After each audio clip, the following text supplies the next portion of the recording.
Corona ने दुनिया में जो प्रभाव पैदा किया, उसने पूरी मानव जाति को हिलाकर रख दिया है। इन परिस्थितियों के बीच आज का बजट भारत के आत्मविश्वास को उजागर करने वाला है और साथ ही दुनिया में एक नया आत्मविश्वास भरने वाला है। आज के बजट में आत्मनिर्भरता का विजन भी है और हर नागरिक, हर वर्ग का समावेश भी है। हम इस बजट में जिन सिद्धांतों को लेकर चले हैं वो है ग्रोथ के लिए नए अवसरों, नई संभावनाओं का विस्तार करना, युवाओं के लिए नए अवसरों का निर्माण करना, मानव संसाधन को एक नया आयाम देना, इंफ्रास्ट्रक्चर निर्माण के लिए नए नए क्षेत्रों को विकसित करना, आधुनिकता की तरफ आगे बढ़ना, नए सुधार लाना। साथियों, नियमों और प्रक्रियाओं को सरल बनाकर आम लोगों के जीवन में ईज ऑफ लिविंग को बढ़ाने पर इस बजट में जोर दिया गया है। ये बजट इंडिविजुअल्स, इन्वेस्टर्स, इंडस्ट्री और साथ ही इंफ्रास्ट्रक्चर सेक्टर में बहुत सकारात्मक बदलाव लाएगा। मैं इसके लिए देश की वित्त मंत्री निर्मला जी को और उनके साथी मंत्री अनुराग जी और उनकी टीम को बहुत बहुत बधाई देता हूं। साथियों, ऐसे बजट देखने को कम ही मिलते हैं जिसमें शुरू के 1-2 घंटों में ही इतने सकारात्मक रिस्पांस आए। कोरोना के चलते कई एक्सपर्ट्स ये मानकर चल रहे थे सरकार आम नागरिकों पर बोझ बढ़ाएगी, लेकिन फिस्कल सस्टेनेबिलिटी के प्रति अपने दायित्वों को ध्यान में रखते हुए सरकार ने बजट साइज बढ़ाने पर जोर दिया। हमारी सरकार ने निरंतर प्रयास किया है कि बजट ट्रांसपेरेंट होना चाहिए।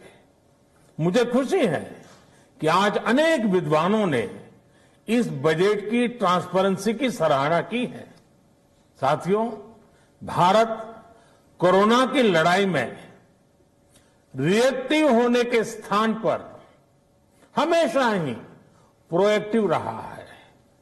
चाहे वो कोरोना के काल में किए गए रिफॉर्म्स हो या फिर आत्मनिर्भर भारत का संकल्प, इसी प्रोएक्टिवनेस को बढ़ाते हुए आज के बजट में भी रिएक्टिव का नामो निशान नहीं है।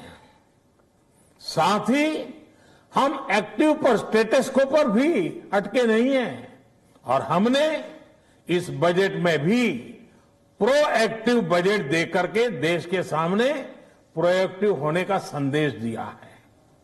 यह बजट उन सेक्टर्स पर विशेष रूप से केंद्रित है जिनसे वेल्थ और वेलनेस दोनों ही तेज गति से बढ़ेंगे, जान भी जहान भी। इसमें एमएसएमईज और इंफ्रास्ट्रक्चर पर विशेष रूप से जोर दिया गया है। इसी तरह ये बजट जिस तरह से हेल्थ केयर पर केंद्रित है वो भी अभूतपूर्व है। ये बजट देश के हर क्षेत्र में विकास यानी ऑल राउंड डेवलपमेंट की बात करता रहता है। खास तौर पर मुझे खुशी है कि इस बजट में दक्षिण के हमारे राज्य, पूर्वोत्तर के हमारे राज्य और उत्तर में लेह लद्दाख जैसे क्षेत्रों में विकास पर विशेष ध्यान दिया है। ये बजट भारत के कोस्टल स्टेट्स जैसे तमिलनाडु, केरल, पश्चिम बंगाल, इनको एक बिजनेस पावर हाउस बनाने की दिशा में एक बड़ा कदम उठाए। नॉर्थ ईस्ट के राज्य जैसे असम के अनएक्सप्लोर्ड पोटेंशियल को टैप करने में बजट बहुत बड़ी मदद करेगा। इस बजट में जिस तरह से रिसर्च एंड इनोवेशन इकोसिस्टम पर बल दिया गया है, जो प्रावधान किए गए हैं, उनसे हमारे युवाओं को ताकत मिलेगी। भारत उज्जवल भविष्य के लिए बहुत ठोस कदम रखेगा।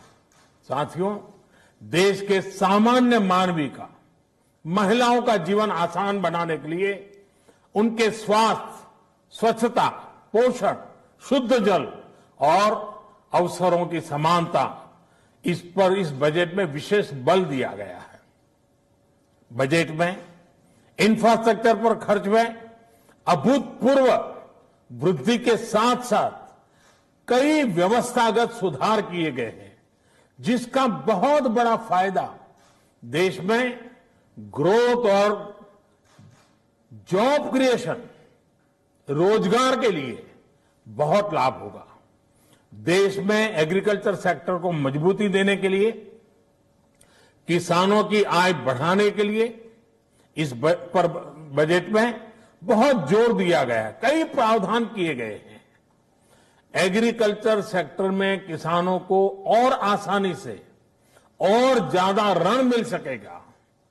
देश की मंडियों को यानी एपीएमसी को और मजबूत करने के लिए, सशक्त करने के लिए एग्रीकल्चर इंफ्रास्ट्रक्चर फंड से मदद का प्रावधान किया गया है। ये सब निर्णय ये दिखाते हैं कि इस बजट के दिल में गांव है, हमारे किसान है।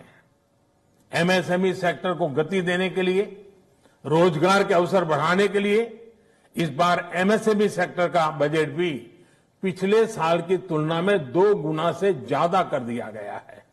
साथियों, ये बजट आत्मनिर्भरता के उस रास्ते को लेकर आगे बढ़ा है जिसमें देश के हर नागरिक की प्रगति शामिल है। ये बजट इस दशक की शुरुआत की एक मजबूत नींव रखने वाला बजट है। सभी देशवासियों को आत्मनिर्भर भारत के इस महत्वपूर्ण बजट के लिए मैं बहुत बहुत शुभकामनाएं देता हूं। फिर से एक बार वित्त मंत्री जी और उनकी टीम को बहुत बहुत अभिनंदन करता हूं, धन्यवाद करता हूं।